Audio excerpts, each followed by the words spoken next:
Mute.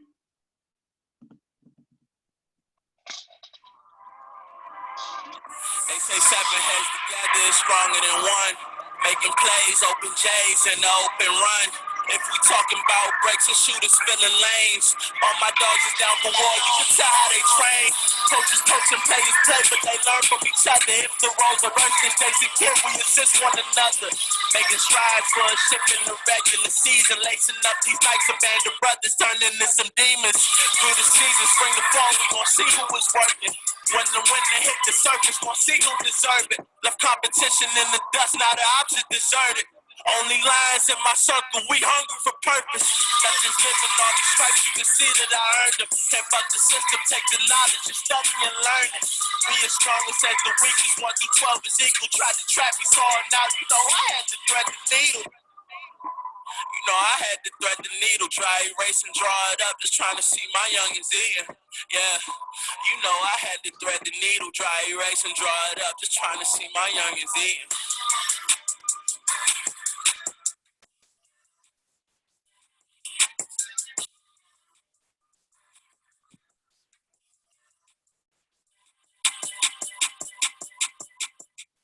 All right, welcome to this episode of the Coaches Show for the coaches by the coaches.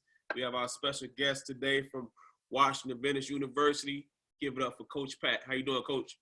Man, I'm good. Blessed, man. Blessed to be alive out here in these trying times. Absolutely, man. We want to say thank you for having you on here today as well, taking some time out your busy day, and we're going to get right into the questions for the people. Our first question is coming from Desmond Wade, Blake High School. Coach Pat, how you doing? Good. Man, super excited to have you on today. People don't, well, if you know me, you probably know how influential you've been in my life. So, I mean, I'm excited that the people are finally going to get to know who you are if they don't know who you are by now. So just shed some light on, tell us about who is Patrick Crarey, about your background. Let the people know. Well, I mean, I'm from the area. You know, I lived in PG, lived in Montgomery County, went to Tacoma Academy for high school. I went to college in California, played out there at NAIA, La Sierra University, and been at Washington Adventist for the last 10 years. Been the head coach of a program that was struggling at first, and then we were able to put it on the map by just hard work and working hard. And you know, I'm married, got 2 wonderful kids. And I would just say I'm a person that believes like relationships are the key to everything. And so, I mean, even just me and you right now, like I can remember meeting you 11 years ago and nobody knew we would be where we are now. So, I mean, that's basically who I am. And I'm down to earth guy. Everybody knows me. I'm chill, straight shooter. Don't really got a lot of time for the extracurriculars. I just say what it is and we just kind of roll from there. Absolutely. I know you're going to give us everything straightforward.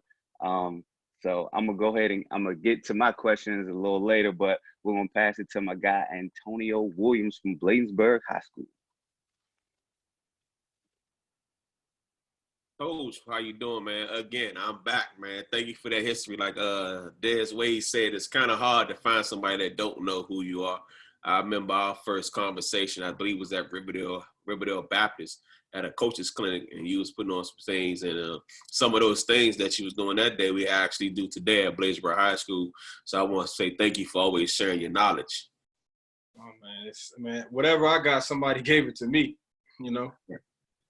Right, facts. All right, so you know I got my WAU cup. You know I'm married to the game. You know my wife is a alum, the great institution there. Can you give us a little bit more history about Washington Adventist itself? Yeah, it was Columbia Union College. Started athletics, I think it was early 80s. I don't have like a specific date. I want to say it was 84, 85, but was turned into Division II, was good for a couple years there, early 90s, like 90, 91, 92, was a good team. And then after that, it was pretty awful from 92 to 2010, you know, as a basketball program.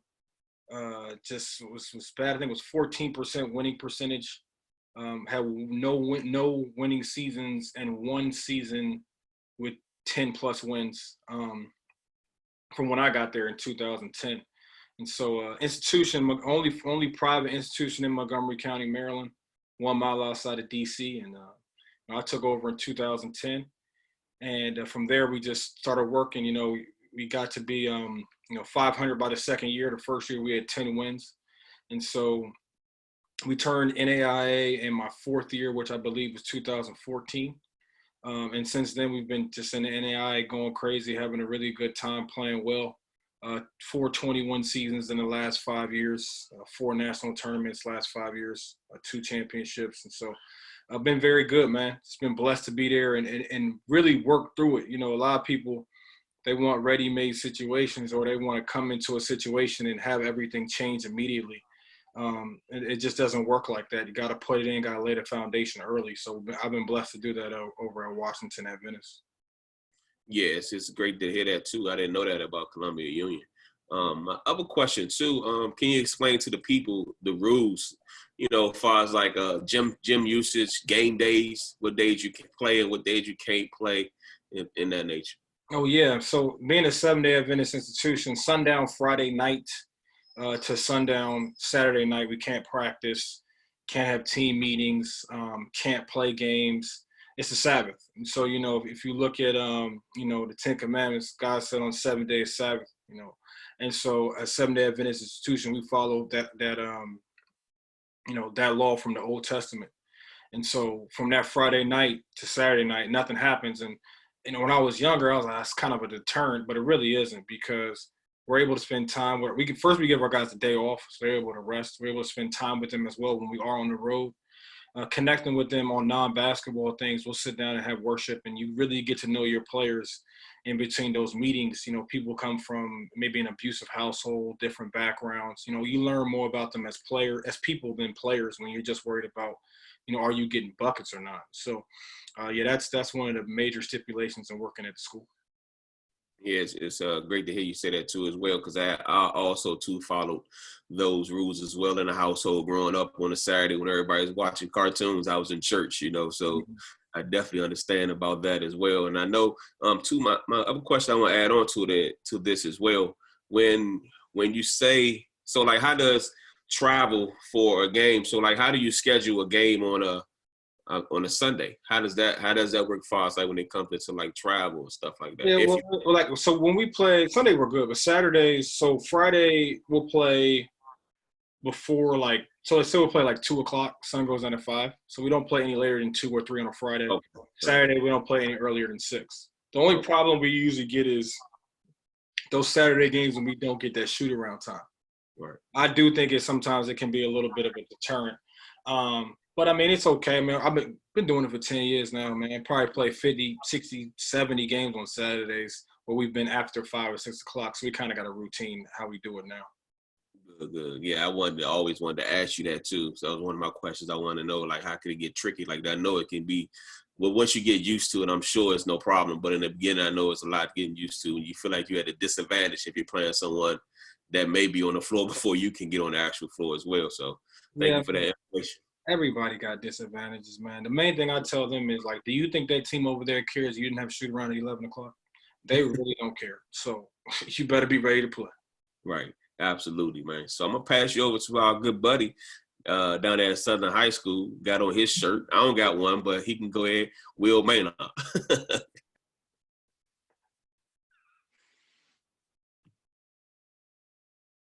Press mute, Will.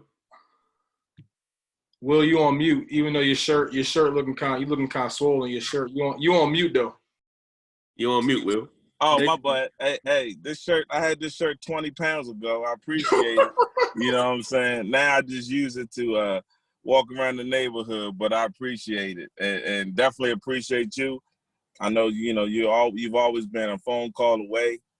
I know you may not realize this, but I'm greatly appreciative of what you've done, not just for me, but what you did for Eric. The transition that he's made from a young adult, from when I had him to an adult with you, it's been tremendous. And I'd be lying if I didn't say that it wasn't hard, but definitely proud on that stuff like that. And I'll tell any of the listeners, if you haven't been to a game in the pit, you need to go because it's off the chain. I've seen some teams I've seen you beat some great teams in that gym that probably thought it was going to be an easy win. I mean, it's a tough place to play, man. You got 200-300 people standing on top of each other. It can get crazy in there, but it's all love, man.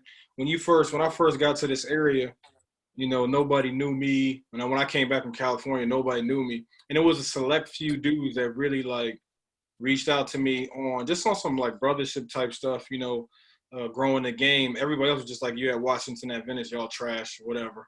But I mean, like you, Ox, that list is not long, man. Like Malcolm Battle. And he was one of those dudes before we even got a kid.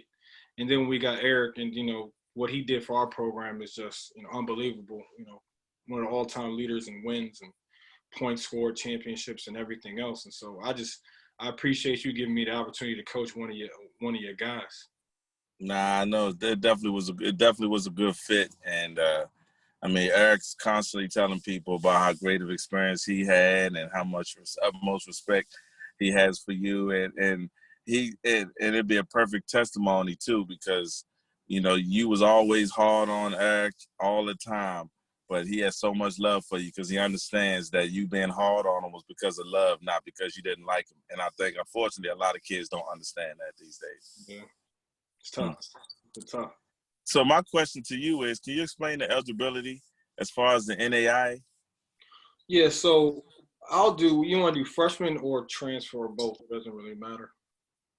Both, if you don't mind. All right, cool. Freshman first is 2 out of the 3. So, NCAA has their sliding scale in terms of GPA and SAT.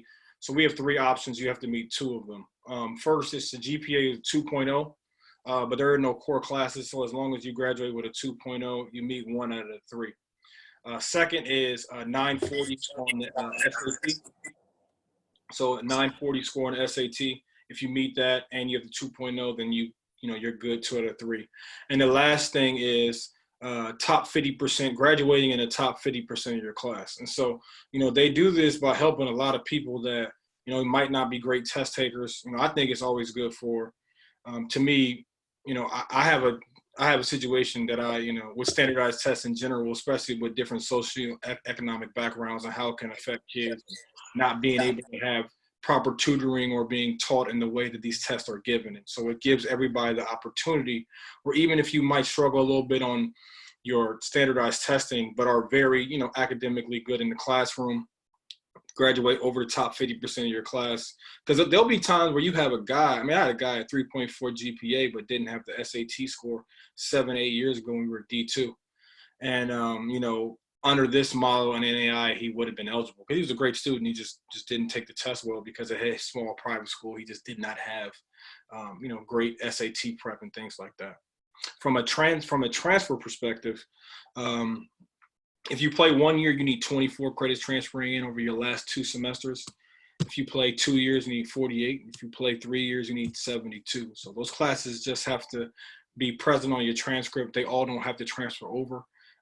Can't be developmental classes, but as long as you have that, 24, 48, 72 is what I look for when I'm looking at your transcripts, and then having 24 in your last 2 full-time semesters if you're at that 48 or 72. It's a very straightforward thing.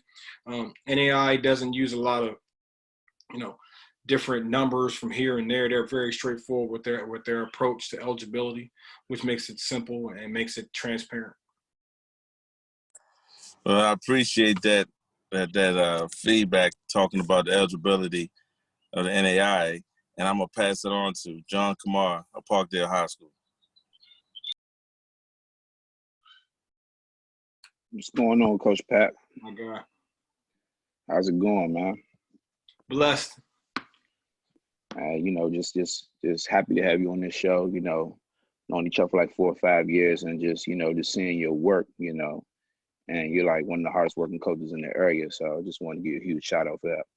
Appreciate it. I feel like I'm the hardest working, but we can, you know what I'm saying? You got to be competitive. I'm not right now, if y'all watch Mike, I'm gonna tell you this. And my bad for not even getting to the question yet. But if that Mike documentary showed me anything, first, I ain't crazy. That's the first thing it showed me, that I ain't crazy. So some of the stuff I do ain't crazy. And then second, you gotta be competitive, man. Like you gotta be competitive on everything that you do. Like, and you gotta want to be better than everybody else. People say, oh, your biggest challenge is yourself. Yeah, whatever. Your biggest, you're not playing yourself. You're playing other people. So you better be better than everybody else. So, we strive to do it. That's what I strive to do. I look at, Coach X and Coach Y and Coach Z. And I look at them and I'm just like, if I don't believe I'm better than who is, so I just, try to work as hard as we can. No doubt. And that's going to lead into the first part of my question. My question to you is, you already explained that Washington Adventist wasn't at the greatest state when you first got there, but as of recent, it's been success. So what have you been doing on the recruiting aspect differently than, opposed to in the past? Like what new approaches have you taken to, possibly land better players? I think it's all about relationships. So, the best players that we've gotten haven't even really been through spot on recruiting. A lot of it has been through like just talking to people, having a relationship, like my relationship with Will, being able to see his kid, Amarit, who was the coach over in, I was able to sit there and have a conversation with him, how I got Tyrus Fleetwood. I actually never saw him play, and he ended up being probably my favorite player that I ever had. Brian Bridgeforth, these different guys. It's just, the relationship aspect of talking to people and growing your program over time just makes things easier, where people start to call you and say, hey, take a look at this kid or take a look at this kid, and so put you in a better situation. I also surrounded myself with some guys as of recently in the last 2 or 3 years that, really heavy in the grassroots of the area, have a lot more context than I have. Jerry McFarland, somebody who's been coaching for, almost as long as I've been old, and coaching for almost 30 years. And, you look at somebody like, Desmond Small, who's been able to, have all of his grunt work in the county, work hard, just a guy who's been working, even when I had, Desmond Wade and, these other guys that have been able to come in here and help me. It's just a situation where I try to surround myself with people that I know have more contacts or different contacts than I have, and leaning on my staff and continue to be visible in the community is really how we've gotten better from a recruiting aspect. I think recruiting is, I have fun with it. Of course, there's things about it I just don't love, but I'm probably when I don't get a player. But, just being able to recruit is something I think I've always been able to do. And kids want a real voice. They want a real voice, especially early on. And so giving them that real approach and just kind of just telling them what it is early on in the recruiting process, and it helps you be transparent. And even when you don't get a kid, I always talk about getting kids on the back end. Like I might wanted a kid and he went higher, maybe he went to Division I, but we still stay in contact. And I always tell, I want the kids to take the best situation for them, and it might not be me. And I really mean that. And so, it usually works out at times where maybe they come back at a different spot or they don't. It just, it just depends. But to me, it's all about that relationship aspect, being able to connect with different people. Man, I think relationship has been the most said word on this show. So, I don't even think we ask that question anymore, because I think any good coach that done came on this show, they use that word relationship. So I got two more parts to my question. So speaking on relationship, you talked about Coach Jerry with grassroots. I'm just going to throw out both of my questions. So, for time basis, how has grassroots and AAU, how have you shifted? Do you use that as recruiting? And then you talked about it as well with different levels. Do you prefer a high school kid, a D1 drop-down kid, or a JUCO kid? So the first part is, how has AAU, been utilized, with your different resources and relationships? And what type of kids do you prefer in your program? Is it a high school kid? Is it a JUCO kid? Is it a D1 or D2 drop-down? What do you prefer? Or do you try to merge all of those together? All right, I'll start with the AAU programs. It was hard for me at first because, like I said before, when I was meeting certain people, this area can be a difficult area at times if you're just starting to get back into it. And earlier in my time at Washington Adventist, nobody that was an AAU coach wanted to send their players to Washington Adventist. So if you don't want to send me your players, there's no point of establishing a relationship with me, especially if you don't know me. And so, over time, with success, of course, with success, a lot of other things come with that. And so, we've gotten a lot heavier into the programs and being able to be a part, and talk to different players from different programs, and being around and being an option, a viable option, whether it can be somebody like the Virginia Playmakers, or it's a situation where it's, a team takeover Orange, team Durant, just having those relationships and those contacts to talk to people, because even if you're not getting them, like I said before, on the front end, you might get them on the back end, so we got Terrence Mayembe takeover kid, Quadri Smith takeover kid. These are kids that we're getting on the back end when they went Division I before. But having those contacts that have helped us out. Working on a DC Premier kid right now that's really good, and you just take it from that area. When it comes to what do I prefer winning. So whatever is going to put me in the position to win is what I'm going to take. There's years we've taken 4 or 5 freshmen because that's where we needed to go.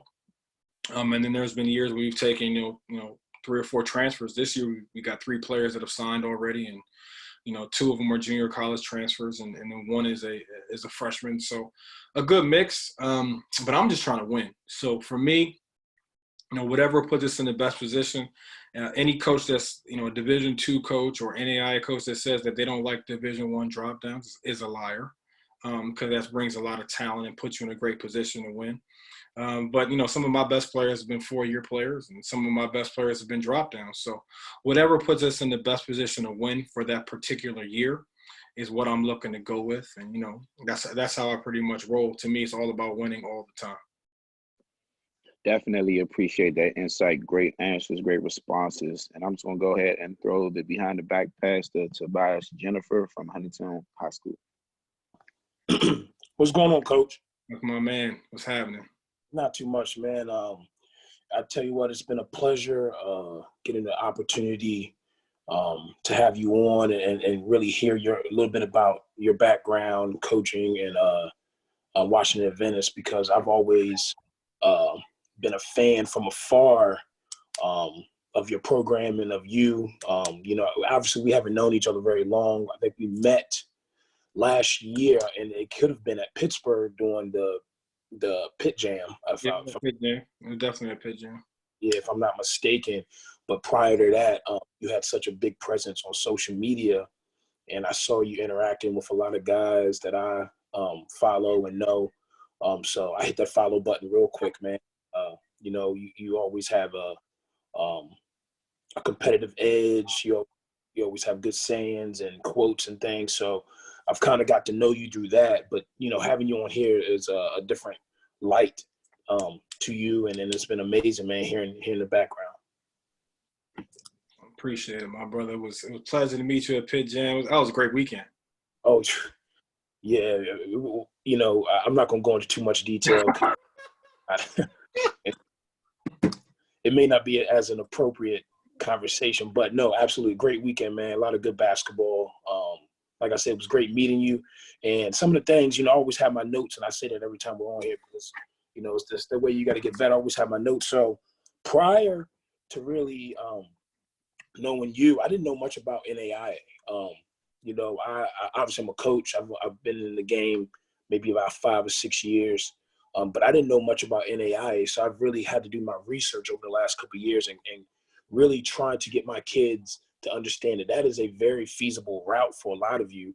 And, you talking about the 3 tiers and things of that nature is really good information for our listeners, man. So hopefully they take some of that into consideration when they're thinking about choosing a level of basketball, because, everybody has that dream of going D1. Don't get me wrong, man, but you can go D2, D3, NAIA, JUCO, man, no doubt. And NAIA has some of the best basketball I've ever seen.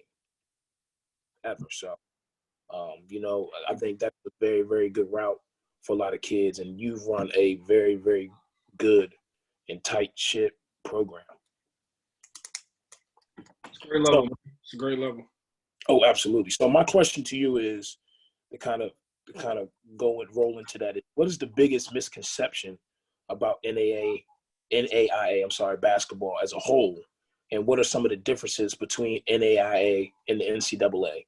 So you can give us some of the positives and negatives.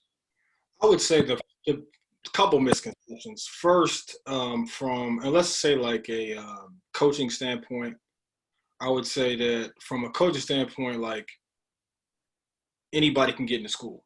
Like there's no regulations, and that's just not true. There's regulations like, you know, you have, excuse me, as a transfer, you have to go into all the way into the eligibility center and get all your transcripts into the eligibility center. Like that is not easy.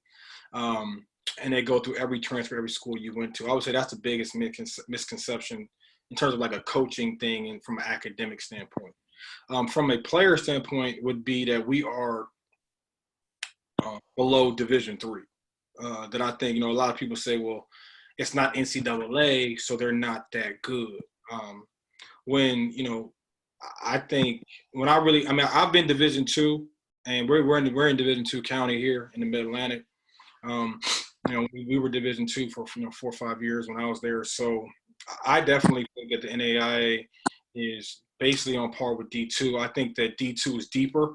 So there's more teams that are, so let's just say like the top 50 in NAIA, you put them in the top 100 in D2, it's probably like, a good mix. I think the top tier D2, if D2 is better, probably the top, 20, 15 to 20. But I think that top 10 to 15 in NAIA is right there at the top, in the top 25, right in that area.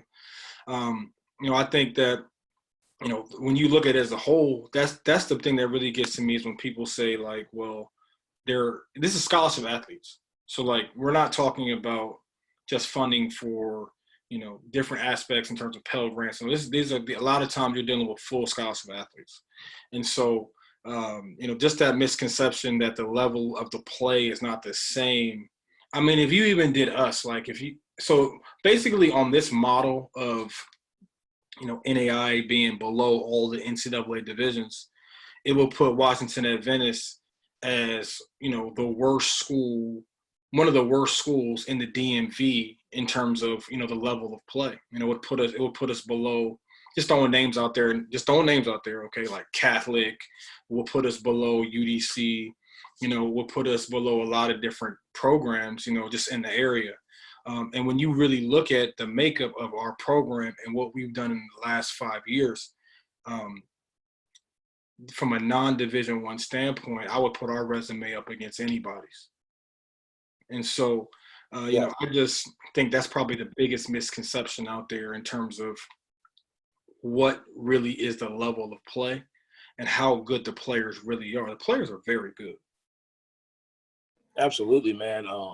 You guys have had so much success over the last couple of years, man, and I believe I don't want to get into it just yet because that'll kind of bridge into my next question.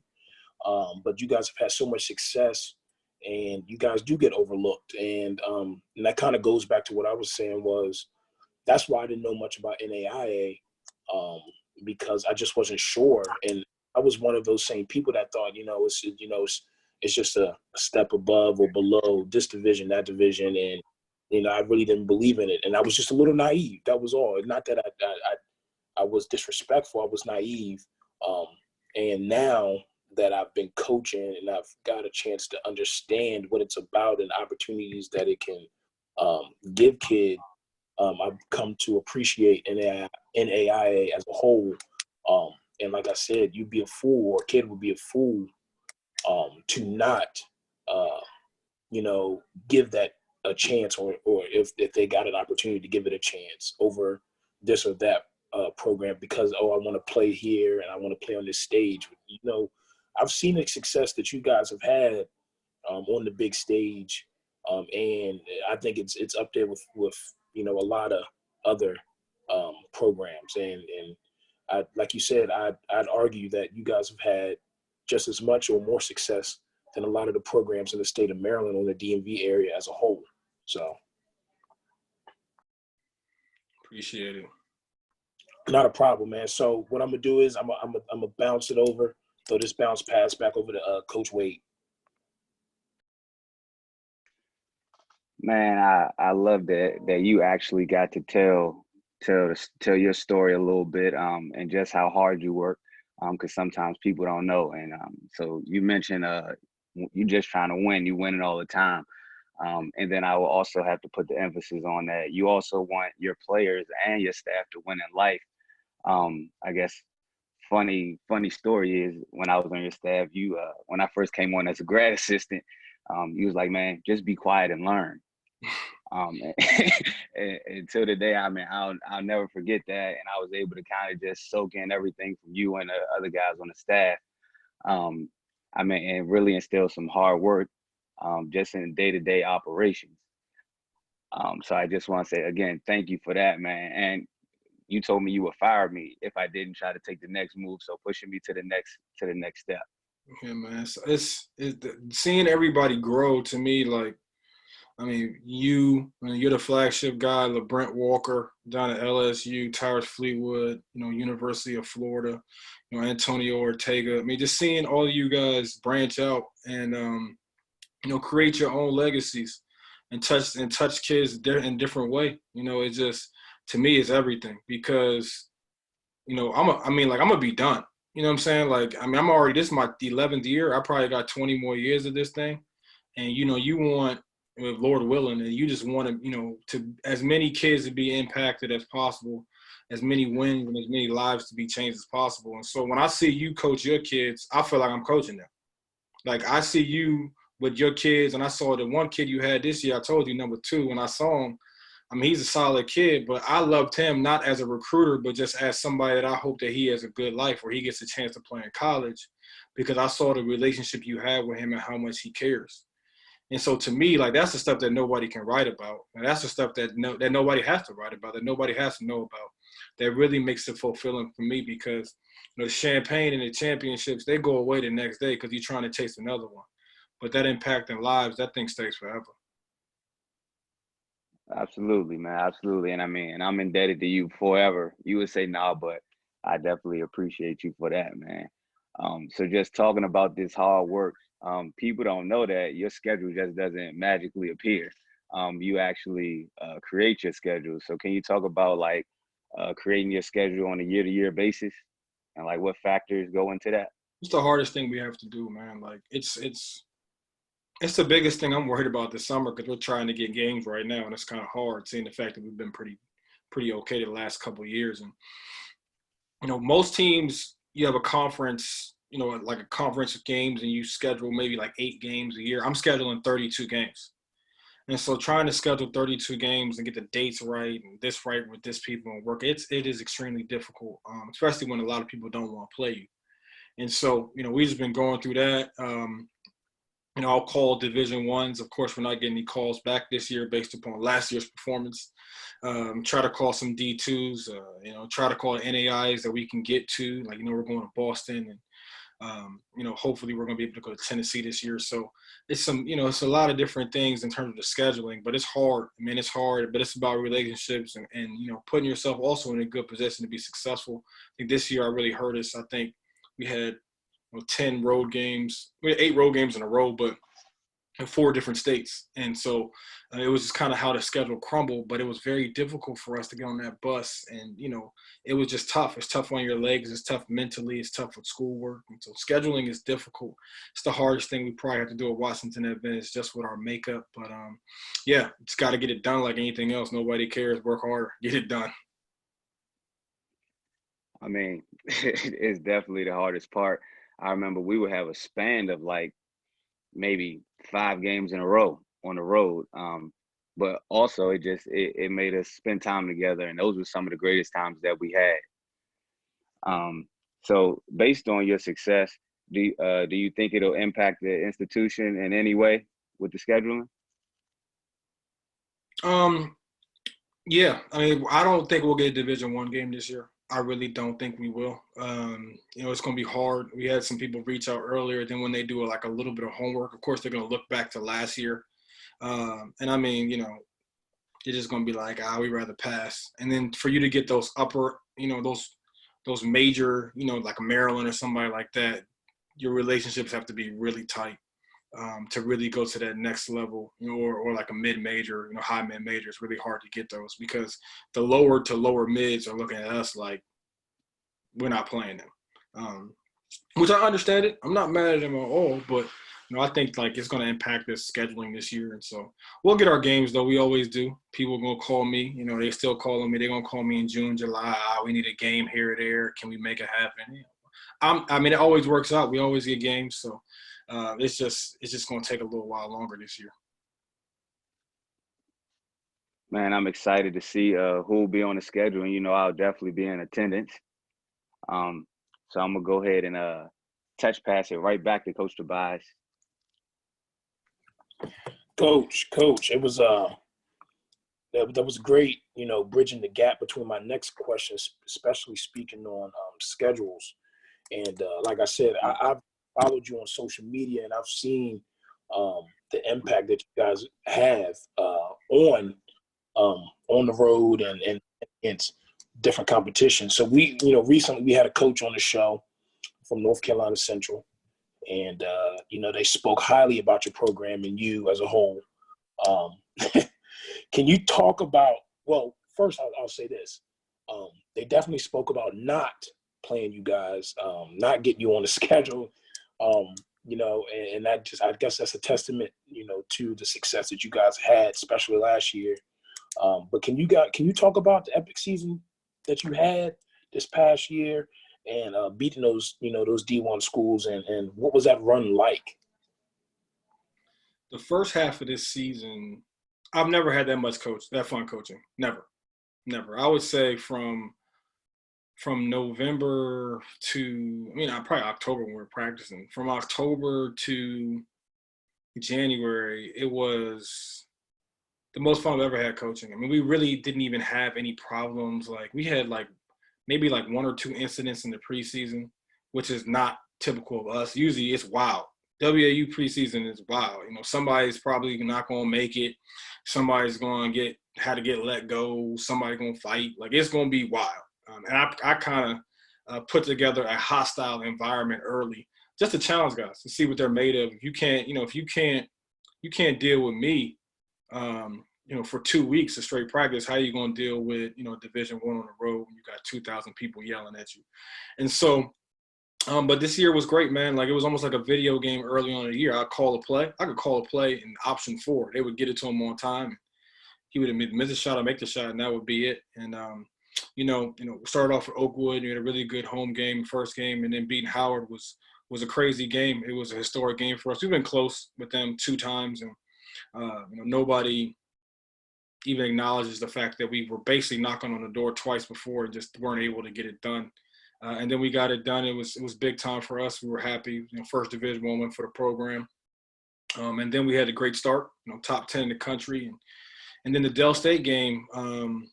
The Dell State game was a fun game. Both of the games were fun because we really didn't play well, honestly. We were down both of those games. We didn't really play well. And, I think the Dell State game, we were down 7 at the half. But I was okay. I felt good about where we were. We had a confident team that played together. And so, that game ended up winning at the end of the game, going to our horses and just making the plays over the end of the game. Guys trusting in, the coaches and trusting the decisions we had to make. It was just, and then we had a solid year. We did not end the way we wanted to end. And I think I knew that going into the end of the year, we were having some struggles. And it's not always just about basketball. A lot of stuff that happens off the court or even on the court, we tried to acknowledge it early. And if you're not able to get that done, it's going to put you in a tough position. But I think this was one of the first years we ever had a lot of national attention. And I think the national attention might have gotten to us a little bit just in terms of our rankings moving up and where we were and people talking about us and the pats on the back. And I think it might have got to our players some. And, I know it got to our coaching staff a little bit. And we tried to acknowledge a lot of things that we thought were happening. But you live and you learn. And that's the beauty of the game, man. You have to learn from every experience that you have. And this is the first time all of my teams always get better in the second half of the season. But this was the first team we had that did not get better. It actually got worse in the second half of the season. But I knew why. And so the fact that I knew why and I acknowledged it and it didn't work out, it always comes back to the head coach. There was decisions that I could have made that probably would have changed our fortunes to the end of the year and probably had us in a better position. But I did not make those decisions. And so I live with those decisions. But it puts me in a good situation. So 5 years from now, You know, when I'm talking about 2 or 3 more championships, or we're talking about something else, I can sit back and say, well, in year 10, when we had a great start and we fumbled, I didn't do this, but guess what? I did this in year 13. I did this in year 14. And with coaching, the hardest thing to do is, you know, to me, is to acknowledge fault, understand fault, really learn from it, understand it, learn from it, see what you did wrong, get feedback, not just from yourself, from other people. I call my players. We ask every single player this year, what happened the last 4 weeks of the season? And don't tell me what I want to hear. Tell me what I did wrong, which I could have done right to make us better. And so, but I wouldn't have done it 8 years ago. 8 years ago, I'd have been like, it was your fault. You're an idiot. You know, you should have just did this. But that comes with time, you know. And so, sorry, Des, but that comes with time. And once you get that time under you, and you get that experience, and you're able to read and understand things, and you're able to mature. You know, coaches mature just like players. You're gonna get better at this thing. Absolutely, man. I was just going to say that you guys had a heck of a year, and you know, that's, you don't want to end the way you did. Obviously, you want to win the whole thing, but nobody can ever take that or take what you guys did away from you. You know, obviously, I wasn't at those games. I think a couple guys on this panel obviously were at those games, rooting you guys on. I definitely was one person in your corner, like, you know, cheering you guys on, hoping you guys were winning, trying to get updates. And it was just amazing, man, to see the impact that you have on this area and your program. So hopefully you continue to get games from D1 schools. They're not scared to play you. You know, I think that's a great challenge. And that's a great recruiting tool for you as well. Great recruiting tool. Great recruiting tool. So I'm going to pass the lob over to Coach Will Maynard.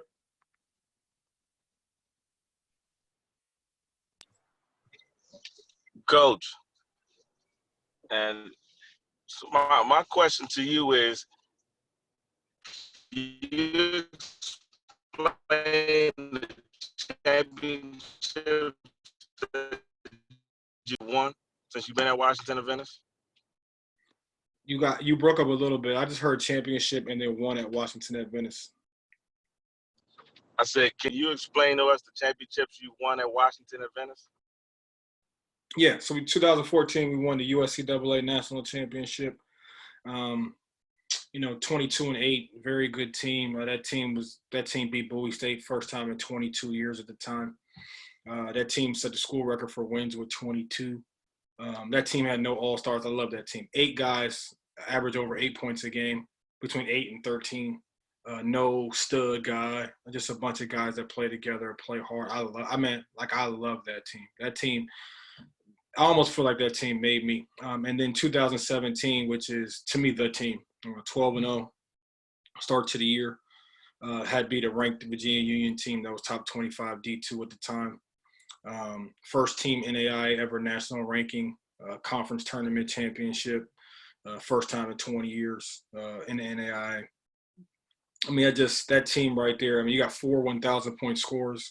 They're probably the team that pretty much put us on the map. You know, Brian Bridgeforth, 2 guys that played overseas, Brian Bridgeforth, Elliott Marriott, and then the backcourt, Tyrus Fleetwood, Eric Lindsey, guys that won both championships, 2014 and 2017.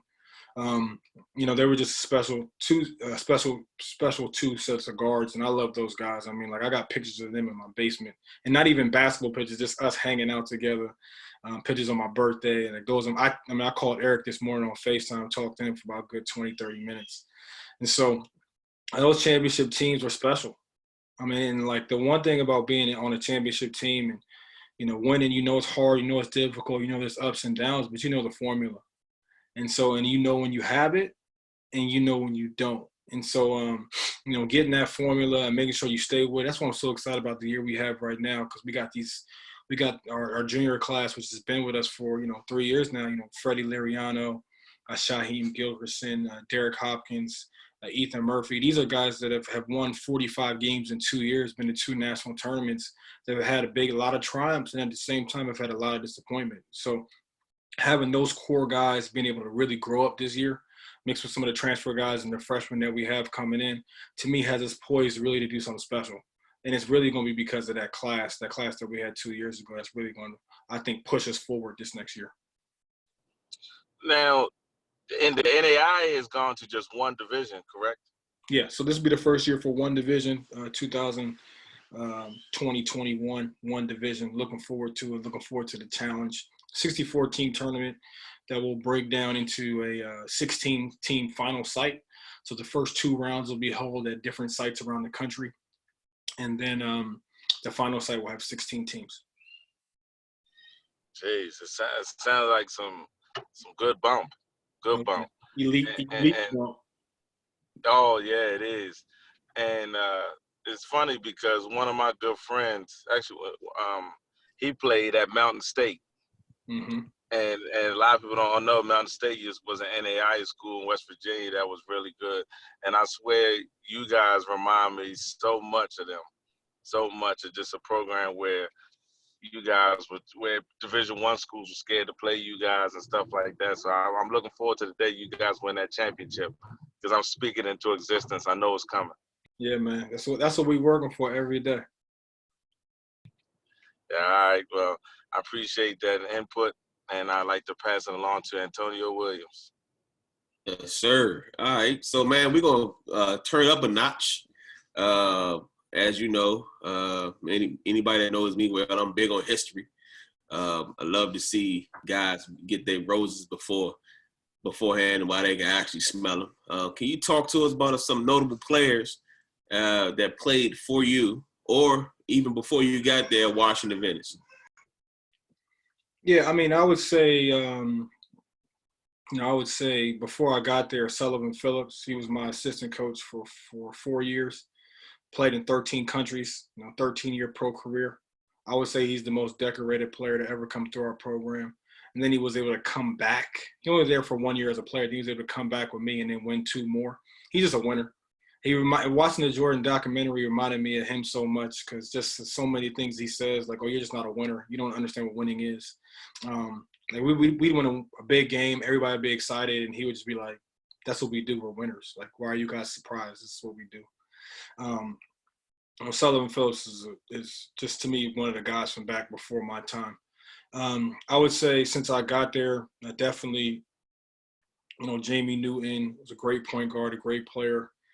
Tyrus Fleetwood, Brian Bridgeforth, we talked about, Terrence Mayimba overseas playing in Paris. We've had some really great players. I think the biggest thing is the 25 graduates. That's the thing, like, they're 25 graduates. It's like, when you see yesterday, everybody's putting up their old graduation videos because it's graduation time on Instagram or whatever. And one of my players, Anthony Berry, he put up his, and Anthony Berry might be the most proud I am of anybody that come through the program. Just him and Desmond, really, just because of what they had, the hardships that they had to deal with and what they had to overcome to get to where they are. Because to me, everybody doesn't come with the same deck. Some people got a full house and some people got straight trash. Some people got 8 books and some people got 2 to start out. And then how you maneuver life and how you work through your hardships, to me, is a true testament of being a man and of being successful about anything. And Ant put up his graduation video. Ant's GPA was below a 1.2 when I got there as a coach, and we just continued to work with him over time. We wanted to get rid of him like 3 times in 4 or 5 years. But I knew that if I got rid of Ant Berry, he was going to end up on the streets of Detroit, never to be heard from ever again, if not in a police report or somewhere else. It's just what it was with the numbers and statistics. And now he works in the D.C. public school system. He's a graduate. And so just seeing him, it was just tears of joy. You see Desmond, you see all the hardships that he's been through and the stuff that he has. A lot of people don't know his story. And just for him to be able to build stuff on his own, basically building stuff on his own. You got some guys who can't even go to financial aid and understand how to work their Pell Grant, and Desmond is in there doing his registration and everything else and his housing and everything else on his own. And so when you're able to see these guys and the impact that it has on them way beyond the basketball playing service, because we all know the ball stops. I mean, Will still thinks he's good, but the ball stops. You know what I'm saying? Like, the ball stops. And once it stops, what you're able to do with that time you had in that 4 or 5 years and what impact you're able to make, growing people into men, man, that's the big thing. Like, you want to sit back and be able to say, yo, you was a man. And I even love my new favorite thing is dudes who I had a bad relationship with as a player coach. Like now we're cool 6 or 7 years later. Like to me, like that's my new fun thing to do. It's like I ain't heard of them, they ain't heard from me. Somehow I see them on somebody's IG story or something. I reach out, they're like, yo, what's good? And they always come back and say the same thing. Yo, I should have listened to you. Yo, da, da, da, da. And then I come back and say to them, like, well, I was hard to listen to. I was a jerk. I was a clown. I said this. I said that. I wasn't easy to play for. I understand. But still being able to have that relationship, man, it's the same thing I do with all guys that transfer. We had a kid that's transferring from us this year. And I just reached out to him last week. I hadn't talked to him in a month. And I said, are you okay with school? Did you find the right school for you? I just wanted to make sure the kid gets in the best situation for him, even though it's not with us. And that's the type of kid, I even want that kid to come back, but it's just not going to work out. And so that relationship thing to me is key because the ball going to stop eventually for everybody. And so what we have in terms of how we can touch each other's lives is key moving forward. Yeah, it's funny. It's great that you said that too, because the other day, one of my former players, when I first started working at Bladensburg High School and actually having the ability to coach, Malcolm J posted that he just got his master's. Mm-hmm. And if anybody know Malcolm J, you wouldn't have seen graduate of a college, high school. He even put up a picture of his old report card in high school. Mm-hmm. And for a young man that not only be getting his master's, man, and be able to coach with John over at Parkdale to touch other guys that might walk through his same shoes, man, it's awesome. It's great to hear that. You touched on it just a little bit about the pros, so I'm just gonna skip to the next question. What's the misconception that guys can go from Washington Adventist to the pros?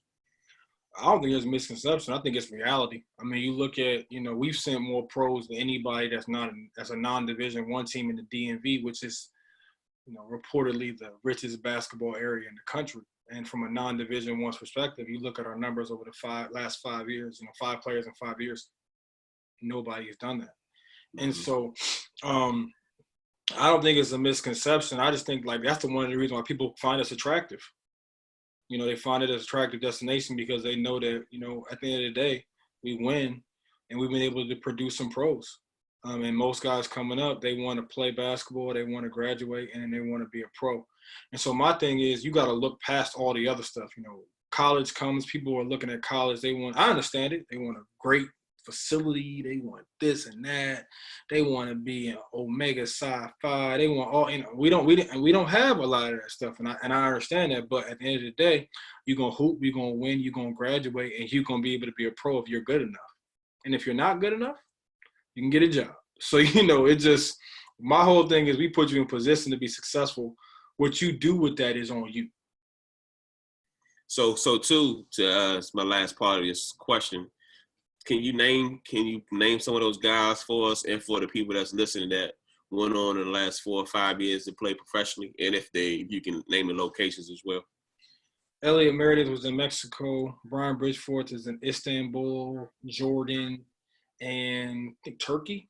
Ronald Farmer Blanchard was in Poland, was in Nicaragua, and this last year, I can't remember where he was. And then I said Terrence Mayimba, Paris. He went back. He was supposed to be with us this year, but he wasn't with us because of everything that happened to him. And so he was in Paris this year. So we've been able to have guys come play with Josh Adeyeye. Josh Adeyeye, G League, played in Germany and played in the G League. So it's guys. It's definitely a lot of guys that have been able to come through these doors and then walk out. Oh, TJ Todd, he played in Istanbul as well. So, he played in Turkey. And so it's so many guys. Sometimes I forget, I'm starting to forget a couple names. And so, having the opportunity to go out there and then go places you've never been, that's the one thing for us as a program. We also take guys different places. Like we were in California last year, went to my old school. We took, a team to Alaska a few years ago. We've been, all over, up and down the East Coast and trying to go to different places and take them and show them do new things. I'm hoping to do one of these preseason tournaments. It ain't going to be anytime soon, but probably, 2022 or something like that, where I can get them to the islands or somewhere else.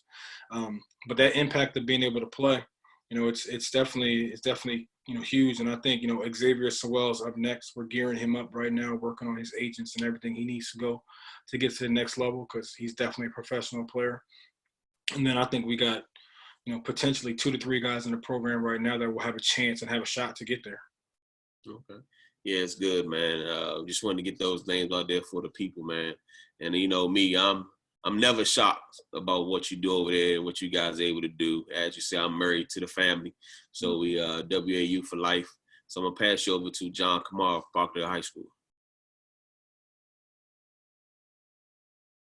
Coach, so this question came from Chuck Henry. He was unable to be with us today. He wanted to know, what do you think about the notion, of like you are an African American coach, a head coach at an institution. So he wanted to know, what do you think about the notion of African American coaches of only like being viewed as only recruiters on the college level, any level, like, so they may use the African American coach as the recruiting guy, and how do you think that notion is defeated, and how do you defeat that notion?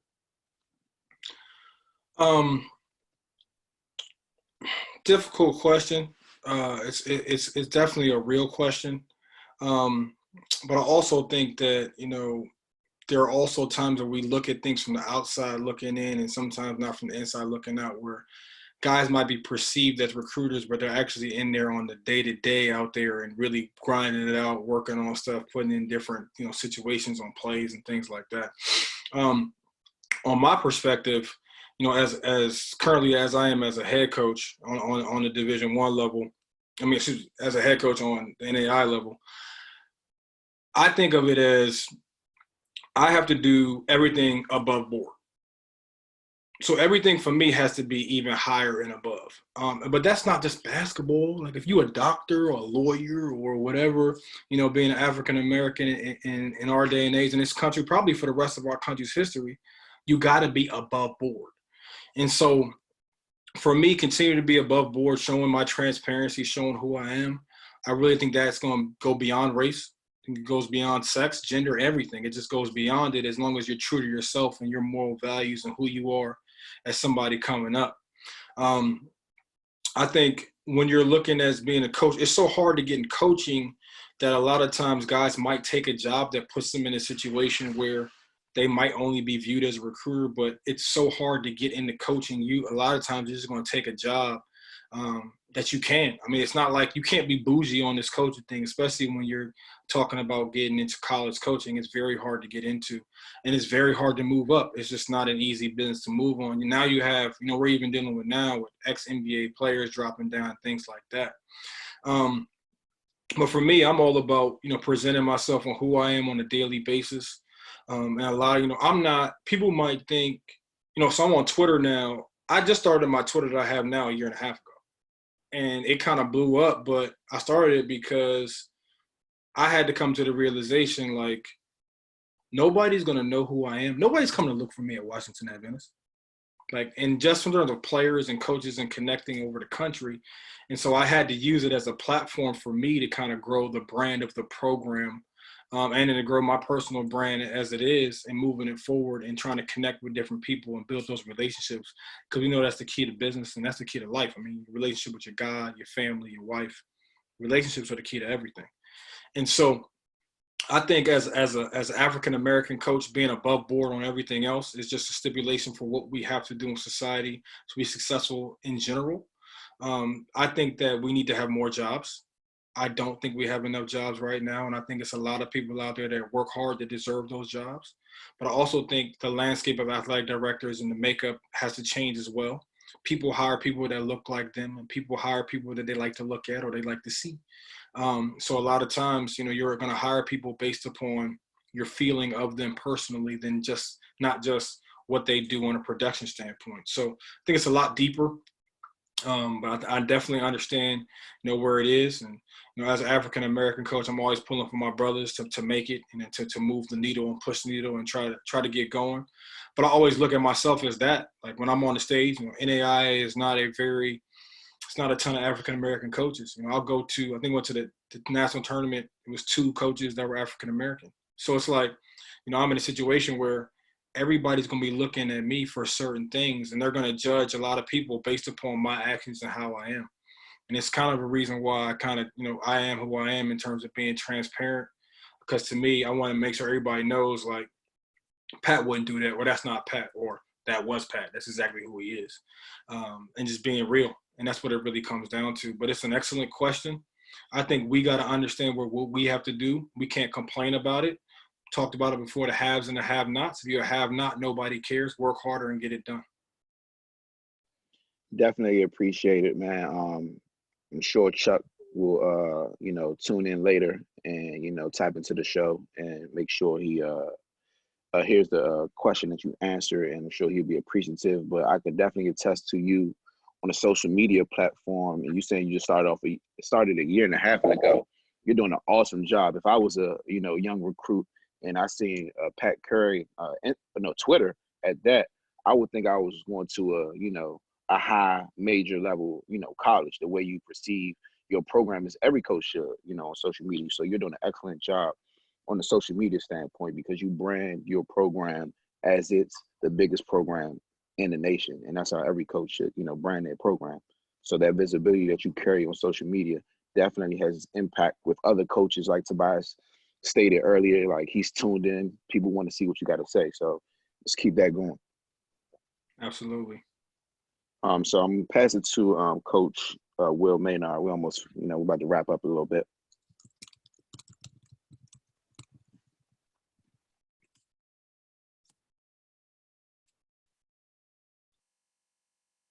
He's still muted. Will, you got to unmute.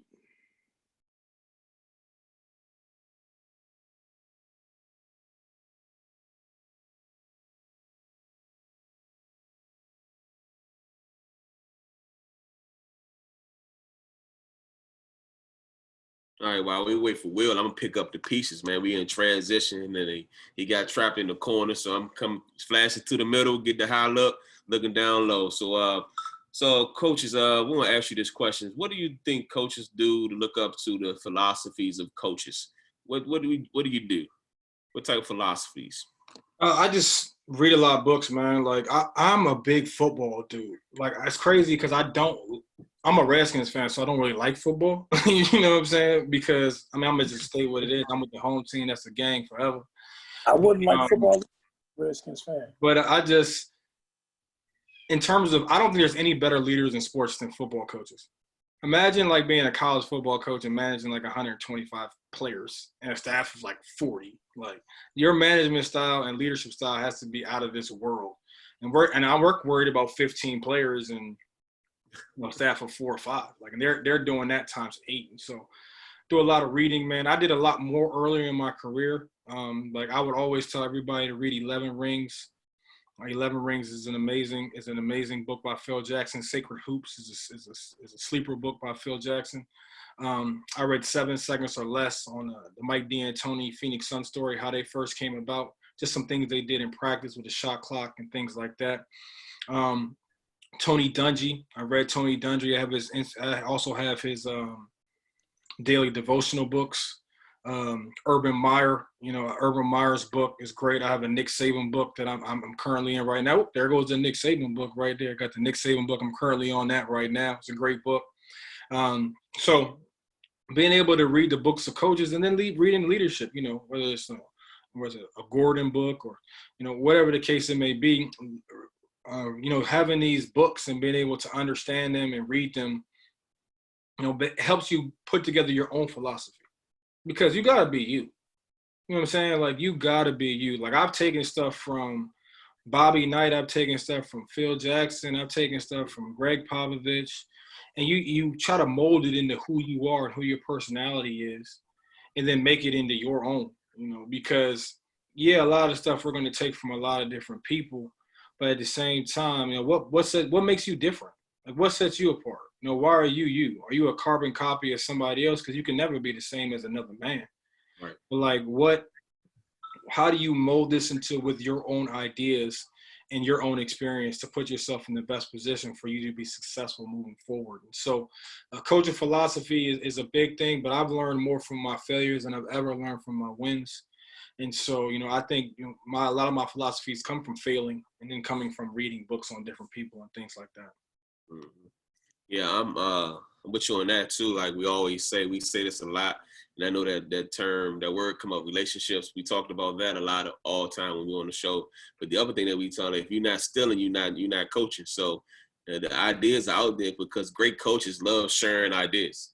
And when you hear something that may work for you, it might not be to a T, but you can find bits and pieces from that you can create into your own identity. So I definitely understand that, and I'm a Redskin fan myself. But I'm also a Carolina guy, and I always believe that, you play hard, you play smart, you play together.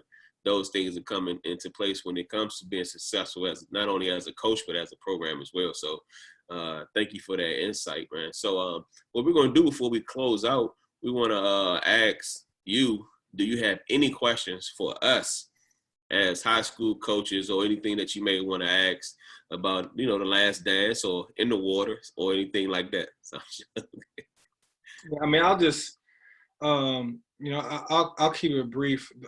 Questions I would ask, for you guys, first thing is, y'all the bloodline of any area. I don't care what nobody says, man. Like, the high school basketball is a bloodline of your area. Your area is based upon high school. When New York was hot, it was because they had Cardozo and Lincoln and everybody else.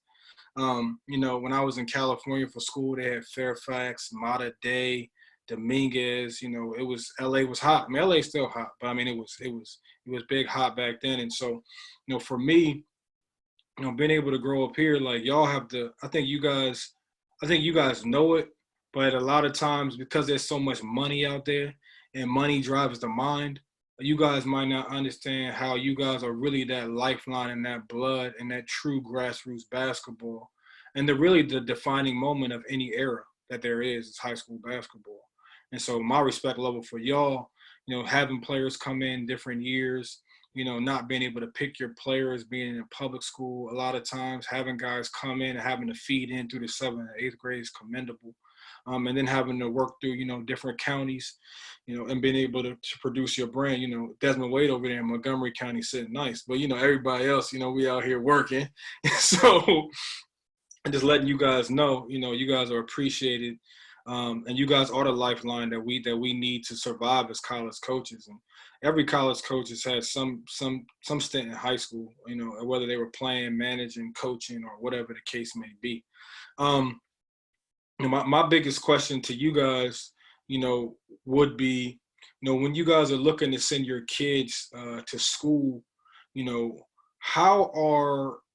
you guys get different interactions from the different levels? Like, do you have a better contingency or closer niche with a Division III coach versus a Division I coach versus Division II coach?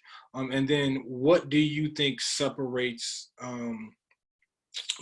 when you're looking at college coaches and you want to send your kids to them, you guys work with a lot of different programs, predominantly, Team Takeover Orange. When you guys are looking at those different college programs, like, what are you looking to send your kid into? Like, what would you like to see your kid go to? If you guys don't mind, I'll go first. When I have been doing my recruiting or helping with recruitment of kids, the biggest thing that I've tried to tell my kids is the relationship piece, like you've talked about, building that relationship with the coach. And the best example that I can give is a point guard that I had this year, Kendrick Frank, who's been around the program as long as I can remember. When I played at Huntingtown, he was a little kid running around with a basketball helping at practice. So I've grown to really, really know him and his family, but the relationships that I built with them, I explained to him and his family that you need to build those same relationships with those coaches. And he was getting recruited at a couple different levels, but there was one program that stuck out in particular because they literally came to 90% of our practices, games. They wrote him handwritten letters. They weren't just a typed letter with a signature at the bottom or whatever the case may be, but they were handwritten letters, and they took time to and invested into him and trying to build that relationship. And I told him, hey, you could go here and be a preferred walk-on at this two school where you possibly could get a little bit of money down the line, and they can steal you from going to another school, or you can go to this school where they took their time out. They're invested. They're looking at your best interest in mind when you're looking at that school. And you know, he chose a school that was best for him. You know, financially, could have been a little bit more expensive. I understand that. But I think you always want to set yourself up for the future. You want to rub elbows with the right people. And I think the school that he chose was best for him, especially based off of the relationships that he built with that coaching staff over time. I know, like, my experience with coaches, pretty much for the most part is like what you said, Pat. A lot of it's about relationships. I really haven't seen any difference in levels.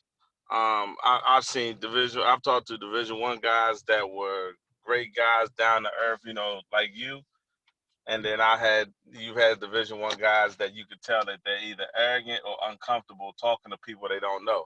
Then I've had, you know, Division III guys that are very comfortable and, you know, down to earth. Then I've had some arrogant Division III guys. So I don't think it's anything based off level per se. I think a lot of, just from my experience, it's just based off how comfortable they are. Because, I mean, some coaches, you can tell they're not comfortable talking to some people. You know what I mean? And that's just, you know, just my experience with it.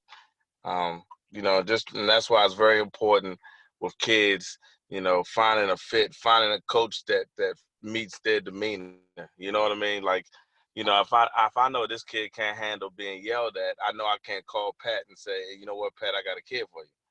You know what I'm saying? So just doing our research and talking to people and understanding, you know what I'm saying? Because, you know, coaches are only going to tell us so much. So that's why if it's like a coach I don't know, I always like to talk to coaches that's dealt with them before and all that type of stuff. But I don't think it's based off levels. Yeah, and for me, I tell a lot of our kids, if first thing, you got this new wave of coaches that I've been seeing so often is that a lot of them want to talk to the kids versus the coaches. I mean, I tell our players, man, if they can't call me and talk to me directly, that's kind of like that's a bad feeling, you know what I mean? And then you got some assistant coaches that may talk to kids, but the head coach don't talk to them at all. That doesn't necessarily mean that the head coach don't like you, but I think that if the head coach takes the time out, like what Tobias said, actually write you a letter or even come talk to you, that's a good sign, man. So it's I think the new wave is kind of complicated because a lot of people don't recruit the kid no more. They recruit what they see on the paper, and then they recruit what school they coming from. They don't actually have time, I guess, to get out and see. But I know when I see Washington Adventist everywhere, you know, so you guys out there recruiting. So I believe that when you have the opportunity to go see kids play that you may have on your recruiting list, I think there's opportunity for other schools as well. No, I mean, and everybody hit it right on the nose. I think what it all comes around to is just the transparency. Man, you got to let this kid know that sometimes we're going to have some struggles. And then how will we go through the struggles? Because that's all about growth. And so then that kind of creates that home environment where you're knowing that kid will be successful in that program. So just being transparent on both sides. That's why people love you so much, Pat, because especially with us being public school coaches, man, you don't discriminate. You know what I mean? Because I hate to say it, but there's some coaches out there that are going to second guess a good public school kid over an average private school kid. And you know that, and you're not like that. If the kid can play, you don't care what school they go to, public, private, it don't matter. You're gonna recruit them. And that's why you're so well liked in the area, you know, because, you know what I'm saying, you don't look at the school, you just look at the talent. We gotta be real though, like, and this is why, and it's not just the DMV, it's just people in general areas. Like, you say I'm well liked in the area, that's because me and you been cool for 10 years. But like, a lot of people weren't that cool with me until like the last 2 or 3 years. You know what I'm saying? And, you know, I think that comes back to like the whole transparency piece where you gotta be who you are. And you gotta be able to talk to people who they are, you know, wherever you are, it doesn't matter. I remember when I met John the first time, I was at Fridays trying to get some takeout food, and I'm leaving. I'm leaving after a game, and I'm just talking to John like woody woo. Like John and Small, they thought I was the assistant coach at WAU. They had no clue I was the AD, but I didn't care. Like I don't care about that stuff. I was just chopping it up. Like I said something to them, like y'all y'all at Blazeburg, like because they had on the gear on, and so I was just trying to say what's up. And I think, but now all of a sudden, we've been, as you see, we've gotten some more attention now this year. Now I've had a little bit more relationships than I have in the past, but I remember everything. So like how Jordan said that he make lists, I remember everything. Anybody who was halfway hating, wasn't cool with me 3, 4, 5 years ago, 10 years ago, I remember. I might shake your hand now, but it's back here. I remember, and my thing is, whatever we can use for a competitive advantage, we got to use it. And it might even make you, semi-crazy. The great ones are crazy. I was reading something on Kobe today where he met Jordan's longtime photographer for the first time. Kobe was 18. He was at Media Day. Photographer came up to him. Kobe said, "I know who you are." The photographer looked at him like, "Yo, how do you know who I am?" Kobe said, "I had all your pictures on my wall. I knew you. I studied you. I knew your I knew your name." He named the guy up front because Kobe said he used his pictures to study how guys' moves were, how their footwork was, how their follow through was, how things were different. And so as we try to separate ourselves, because we all try to separate ourselves, we want to be together. But we're not trying to be like anybody. As we separate ourselves, I just challenge us all together to be obsessed with this thing, man, and to really take it as far as we can, for our communities, our programs, our past players, our present players, and our future players, and our families. We continue to grow this thing because, you always remember who was down for you from the jump, and that's the one thing I would appreciate about all you guys on here. There's no fake love. It's been real from the jump. Like, I'll tell you, Will, I don't like a kid. You'll tell me I'm dumb for not liking them. And then we like, who cares? And we talking about, how you don't think I can play basketball and how I outshot you in your own gym. Like, we have these conversations. So when was that? I had a backpack on my back. Don't do this. Don't do this. I had a backpack on my back. The panel wants to know. The people want to know. I remember getting one shot. Will, I came to your gym. I had the backpack on my back. This was when they had the Southern Maryland or whatever All-Star games. I came for the practice. Are we going to do this? Yes, please. This is like 2013. What you say is always in the back of your mind? I was out of shape. Next episode, we're going to have a coach's horse. That's what we're going to do. No interview. We're going to have a coach's horse. As long as I ain't got to play defense, I'm with it. You could shoot, but you can't put that thing on the floor, man. You can't. No chance. No chance. Light-skinned Steve Kerr. You can call me Del Curry if you want. That's cool. I mean, I'm good. That works too. Nah, you Steve Kerr.